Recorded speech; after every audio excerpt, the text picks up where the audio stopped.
शिव महापुराण में भगवान शंकर के बहुला गाय के पेट में प्रवेश करने की कथा आती है कान के द्वारा।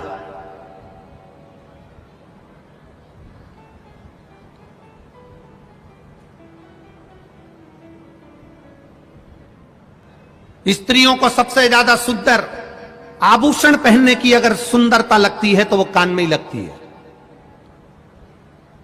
कभी तुमने सुना 16 संस्कार में एक संस्कार है कर्ण छेदन संस्कार।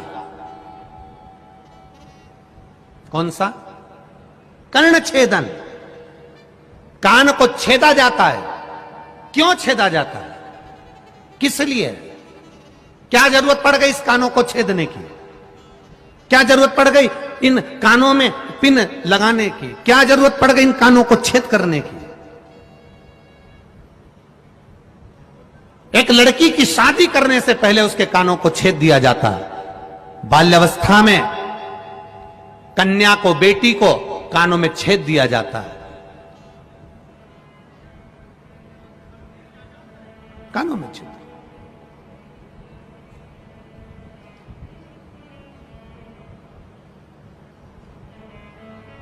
एक कानों में छिद्र, दूसरा जम के बोलो जरा, नाक पर छिद्र। दोनों बड़ी मर्यादा के हैं। कर्ण छिद्र, बेटी को विवाह करने से पहले जब बेटी कुंवारी रहती है, कन्या रहती है, छोटी रहती है, उसके कानों को छेद दिया जाता है। पुरुष उसके भी कानों को छेदा जाता है। कर्ण छेदन का महत्व क्या कहता है? अच्छा मिले उसको अंदर उतार लो। कोई अगर तुम्हारी बुराई कर दे, अपशब्द कह दे, तो कानों में जो छेद है, ये 2 छेदों का महत्व बड़ा प्रबल है। एक छेद अच्छाई को लेने के लिए है, दूसरा छेद जिसमें कुंडल डाले हैं, ये छेद जब कोई बुरा बोले तो उस छेद में से बाहर निकालने के लिए है, ये अंदर प्रवेश के लिए नहीं। कानों के 2 छेद, एक जो तुमने कान छेदन करा है, कुंडल पहने हो, उससे अपनी बुराई को, अपने को कोई अपशब्द कह दे, ताना दे दे, गाली दे दे, आड़ा टेढ़ा कह दे, अपशब्द कह दे, तुम्हारी निंदा कर दे, बुराई कर दे, अपशब्द कहे। हमने पहले भी कथा में वीरगंज की कथा नेपाल से कहा था, भगवान से प्रार्थना करते समय एक प्रार्थना यह भी करना कि मुझे अपनी बुराई सुनने की सहनशीलता देना। इतना जरूर करना भोलेनाथ कि लोग मेरी बुराई करें तो मैं सुन सकूं, किसी को अपशब्द ना बोलूं, वो आड़ा टेढ़ा बोले मैं सुन लूं, वो मुझे गाली दें मैं सुन लूं, क्योंकि दुनिया के लोगों को सुनने की आदत खत्म हो गई। एक बहू आती है तो वो कह देती है हम किसी की नहीं सुनेंगे। सास है तो वो भी कह देती है तू कल की आई मैं तेरी सुनूंगी। बाप बेटे से कह देता है मैं तेरा बाप हूं, मैं किसी की नहीं सुनूंगा। बेटा कह देता है मैं भी किसी की नहीं सुनूंगा। पड़ोसी कह देते हैं लड़ाई में हम किसी की नहीं सुनेंगे। रिश्तेदार कह देते हैं हमसे मुंह मत मिलाना, हम किसी की नहीं सुनेंगे। तो सुनेगा कौन? सियोर वाला महाराज। तुम नहीं सुनोगे, सुनेगा कौन?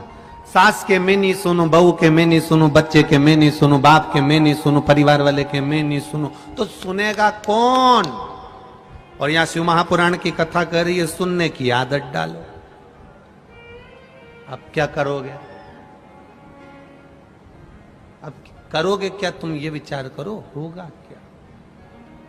ये तो उसी में का हाल हो गया जैसे एक पति पत्नी का आपस में झगड़ा हो गया, और झगड़ा भी इस बात पे हुआ कि घर में इतने मेहमान आते रहते हैं, तू मेरा बजट बिगाड़ देती है, पूरा खर्चा लगा देती है, पूरा पैसा बर्बाद करने में लगी है। पत्नी चिल्ला के दौड़ी सिर पे पल्लू लेकर, मेरे मेहमान थोड़ी ना आ रहे, सब तुम्हारे आते हैं, इतना तक खा के जाते हैं, कभी तुम्हारे पिताजी के, कभी तुम्हारी माँ के, कभी तुम्हारे भाई के, इतने मेहमान आ रहे, जब देखो जब मुझसे झगड़ा करते रहते हो।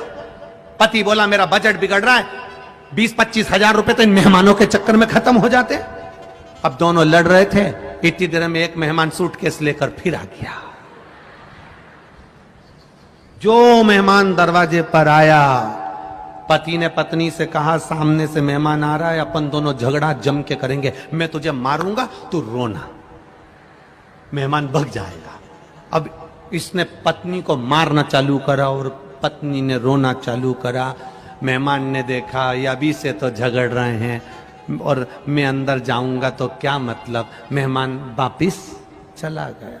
मेहमान दरवाजे से वापिस गया। बाहर जाकर मेहमान ने सोचा हो सकता है थोड़ी देर बाद झगड़ा बंद हो जाए। फिल्म का एक एपिसोड तो देखा है, दूसरा भी देख ही लो। तो वो पीछे के दरवाजे से अंदर आ गया।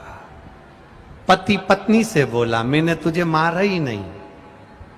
पत्नी बोली मैं भी रोई नहीं। मेहमान पीछे से बोला मैं गया ही नहीं।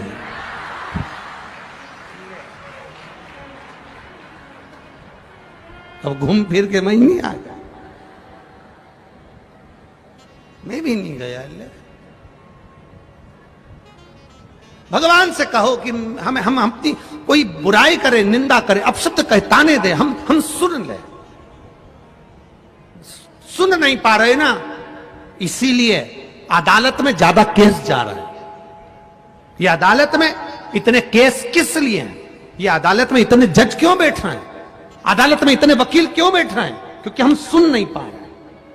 सास बहू की नहीं सुन रही, बेटा बाप की नहीं सुन रहा, भाई भाई की नहीं सुन रहा, पड़ोसी पड़ोसी की नहीं सुन रहा, रिश्तेदार रिश्तेदार की नहीं सुन रहा है, मोहल्ले वाले की नहीं सुन रहा है, कोई सुन नहीं रहा। इसलिए अदालतें बढ़ती चली जा रही है और अदालतों में जज और वकील बढ़ते चले जा रहे हैं। जिस दिन आपने सुनने की आदत डाल ली, उसने कुछ कहा, आग लगे बस्ती में, क्या किसको रोइए, बस सुनने की आदत डाल ली, फिर कोई दिक्कत नहीं है। अब बोले तो बोलने दो। अपन बड़ी मस्ती में मंदिर जा रहे हैं शिव जी के, कोई कुछ बोल रहा है, शंकर जी की आराधना कर रहे हो, मंदिर जा रहे हो, लोग तुमसे कहेंगे क्यों सीहोर वाले महाराज के चक्कर में पड़ी हो, क्यों मंदिर जा रही हो, जल चढ़ाने से क्या होता है, झाड़ू लगाने से क्या होता है, पोछा लगाने से क्या होता है, 5 जगह पर जल चढ़ाने से क्या होता है। लोग कहेंगे एक ही जगह पे जल चढ़ा दो। लोग कहेंगे कहां पर लिखा है, कौन सी पुराण में लिखा है, महाराज तो बेवकूफ बना रहा होगा, ये कर रहा होगा, वो कर रहा होगा। दुनिया के लोग तुम्हारे विश्वास को तोड़ने का काम करेंगे, पर अगर आपने शिव महापुराण पर भरोसा करा है, विश्वास करा है, तो 5 जगह पर जल चढ़ाकर देखना, महादेव सामने खड़ा है। कहेंगे लोग श्री शिवाय नमस्तुभ्यं में मंत्री नहीं, लोग कहेंगे कहां लिखा, उनको बता देना शिव पुराण में लिखा। काली मिर्ची क्यों चढ़ाए, उनको बता देना शिव पुराण में लिखा। बेलपत्री क्यों चढ़ाए, शिव पुराण में लिखा।